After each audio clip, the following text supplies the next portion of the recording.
Yeah, so let's see. I grew up in the area adjacent to the Rajneeshis in the 80s that came to Oregon and made their ashram, and Bhagwan Sri Rajneesh was the leader, and then they made the Netflix documentary about it. Um, and it's a pretty good documentary. It was really good. So, and he came up with this method of meditation called dynamic meditation. I had tried it once. Moving that back, I tried dynamic meditation once. It was pretty cool. Um, I didn't really see the need to do it again, but it was awesome. I got some cool insight. I made a video about it years ago, and then when YouTube wanted me to rate the videos, I didn't really understand what they were asking. I took all my videos off, and so I can't really remember. But the technique was pretty cool, you know. Um, because last video I made, kind of one of the last ones I made, was talking about inner conflict, you know, and the biggest source of inner conflict comes from within, you know. It's like we feel a certain way and we don't want to feel that way, or something's happening, we don't want it to be happening, or we want something to happen, but some part of us feels it shouldn't happen. Like, I should do this, but I don't want to. Like, that's a really big source of internal conflict. Should versus want. Okay, so, but, you know, if you watch that Bhagwan Rajneeshi Netflix documentary they made a few years ago, you know, the the the Rajneeshi people were a perfect example of wants. They did whatever they wanted. And then the people in the Antelope Town, they were more like the shoulds. You shouldn't be doing that, you know? The ranchers, simple people, small town, like God-fearing folks, you know? So it's kind of interesting to see the conflict extended out to people in a community where there's people who are doing whatever they want to radically, such radically ways. And then really, you know, Antelope, Oregon is pretty like it's pretty radical in the opposite direction. Like, we do what we should do. You know, we're upright people. And so, you know, that technique, when I practiced it, the dynamic meditation technique, it was pretty interesting because you're supposed to, like, it's crazy. Like, it's a crazy technique. I've studied Vipassana. I have a quite a bit of experience with Vipassana meditation. I understand how that works, you know, and Samadhi meditation, which goes with Vipassana meditation. As far as I'm concerned, those are really, in terms of getting insight, you know, that's pretty much the way to do it, you know. I mean, but there's other techniques. They're cool. Like visualization, prayer, that's a technique that's there. But this dynamic meditation technique, man, it was funny. Like, what do? You cathart for like 15 minutes.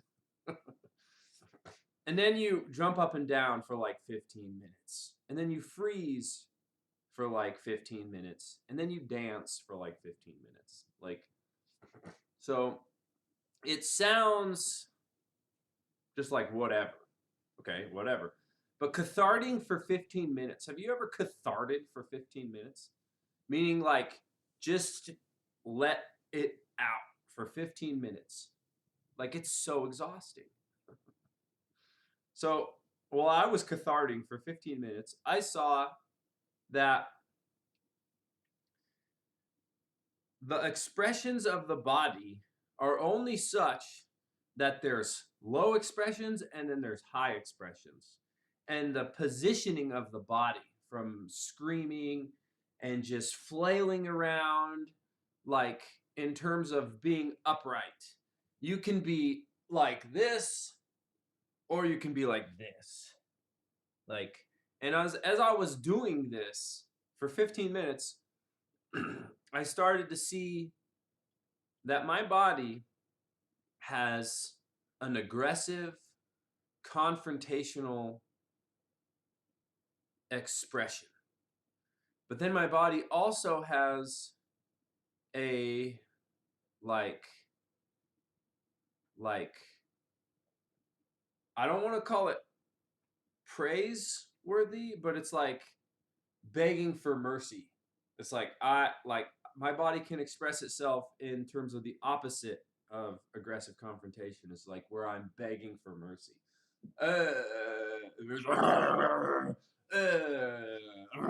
You see what I'm saying? It's like I really started to see basically a spectrum of two types of expressing this body.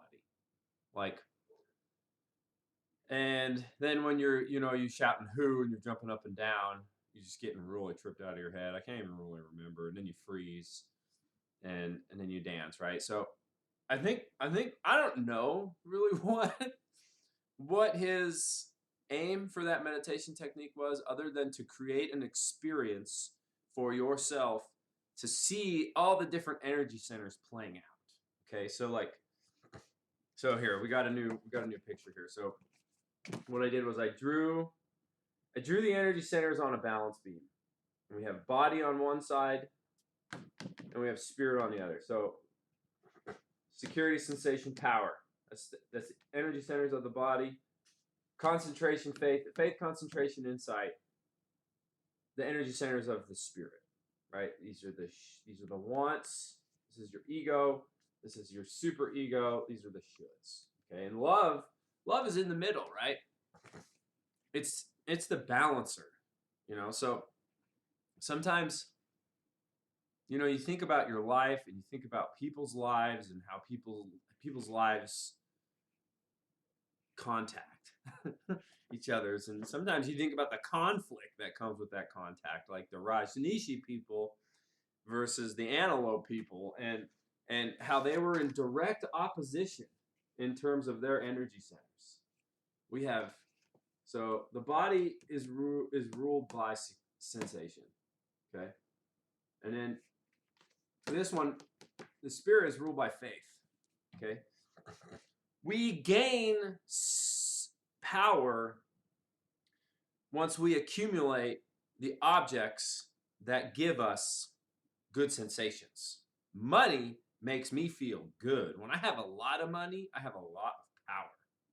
Okay? In terms of drug addicts, drugs make me feel good.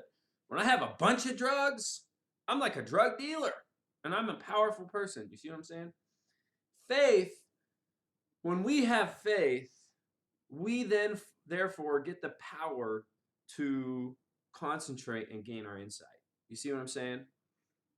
Like how those two work. So oftentimes people will get tunnel visioned into one way of life. I think it's a learning process. I think like in Siddhartha, he lives one way and then he lives the other way and he finds they're both lousy, and then he just loves what he's got where he's at. And that's kind of like what I'm saying in this video. You kind of just gotta love what you got and where you're at, like you gotta just stand right in the middle of that balance beam and just level the scales, like if you want to end inner conflict inside so you can not project conflict outside, you kind of have to just love yourself and love others, even if you don't like them. Like the Antelope people, they could have loved those Rajneeshi people, and the Rajneeshi people, they could have not tried to kill anybody, and they could have loved. They probably could have coexisted easily, but they didn't. They didn't balance their scales. They were so stuck in those two worlds. All their energy centers were in one or the other. You can't deny half of your energy centers in your body, right? You can choose where you place that energy by choosing what you focus your attention on. If you focus only on your feelings, then you're going to place all your attention in your body energy centers. And your body energy center, and then your experience of life is only going to be power. This is sensation and power, security, right? So if you place your energy centers on gaining insight, then you'll become a wise person, right? But unless you live in a monastery, or unless you live in an ashram, or unless you live like as a monk or whatever, you have to be in real life. You have to engage in real life, So you have to try to love what you have, where you're at. And you know what? Like, if you don't want to do something, you don't have to do it. Like, should you try to fulfill your obligations that you have in your normal everyday life? Yeah, you should. You should try the best you can to fulfill those obligations. There's rules. You should try to follow the rules, but that doesn't mean you have to do everything you don't want to do. Like sometimes we don't know what we want, and then we start doing things we don't want, and we create internal conflict just because we need internal conflict, because we're not choosing love, right? If I chose love and I really examined myself and said, oh, I don't really want to do this thing. Like, I don't know why I'm doing this thing. And so, well, why am I doing this thing? Well, because I'm lonely, or because of this reason or that reason, and I think I'll get this out of it. But then I have to put in all this effort and pay out all this crap for this. And it's like, I'm just creating conflict. So I'm going to do this thing. But I don't want to, because I think I'm going to get this out of it. See, the faith is all convoluted, right? It's like, I think I'm going to get this payout. I'm not sure I'm going to. We'll take a more direct route. Look at what it is you're actually needing. Love yourself enough to actually look at yourself and say, oh, I'm lonely or whatever. And go find people. Go meet people. Like, don't incorporate some other aspect of thing into it. I mean, anyways, I'm just kind of rambling on, but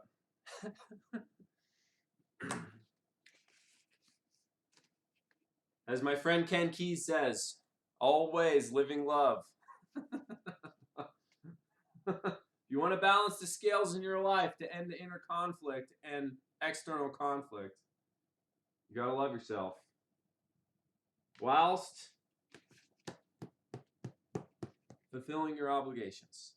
If you don't want any obligations, then then minimize your engagement in those things.